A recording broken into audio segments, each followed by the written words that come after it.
Hello student, welcome to my channel JEE Main Exam PYQ. One more same type of the example. JEE Main 2015 important. This PYQ how to solve by short trick. We can see that part within 1 minute. How to obtain the answer. We can see that part.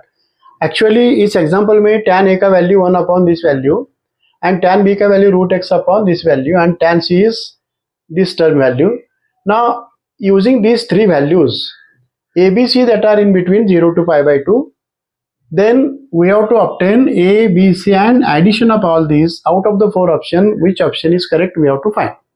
तीनों का summation निकालने के बाद correct option हमें निकालना है. इसलिए मैं शॉर्ट ट्रिक बता रहा हूं. मैं क्या करना है, पूरा प्रॉब्लम सॉल्व करने की जरूरत नहीं है. We cannot solve the example. Suppose I will take in tan A, tan B and tan C. I will take the starting value that is of natural number 1 से स्टार्ट होता है. मैं क्या करता हूँ, तीनों में x का वैल्यू 1 पुटअप करता हूँ.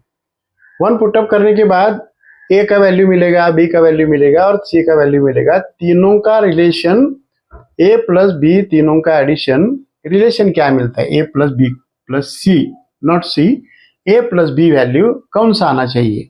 क्या कर रहा हूँ मैं, x का वैल्यू 1 पुटअप कर रहा हूँ. 1 पुटअप करने के बाद tan a का वैल्यू क्या मिलेगा, directly I will write 1 upon root 3 मिलेगा. If tan A is 1 upon root 3, then A equal to, it is 30 degree. Pi by 6 means it is 30 degree. इसी तरह सेकंड tan B में भी क्या करना है, x का वैल्यू 1 पुटअप करना है. वो भी वैल्यू क्या मिलेगा, 1 upon root 3 मिलेगा. This implies B is also 30 degree. Then again in tan C, if I can put the same value, it will get, यहाँ पे क्या आएगा, 1 upon x cube, 1 upon x square, 1 upon x.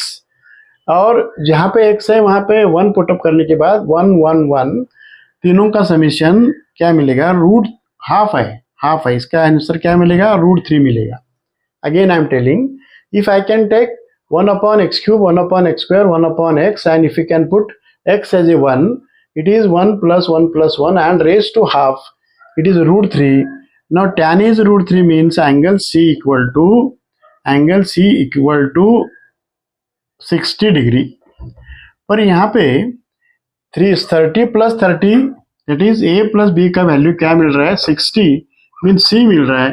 यानी कि इसका जो answer है, A plus B का जो रिजल्ट आ रहा है वो A ऑप्शन आ रहा है. सॉल्व करने की जरूरत नहीं. इस तरह से शॉर्ट ट्रिक से एग्जाम्पल सॉल्व करने का मेथड. Thank you.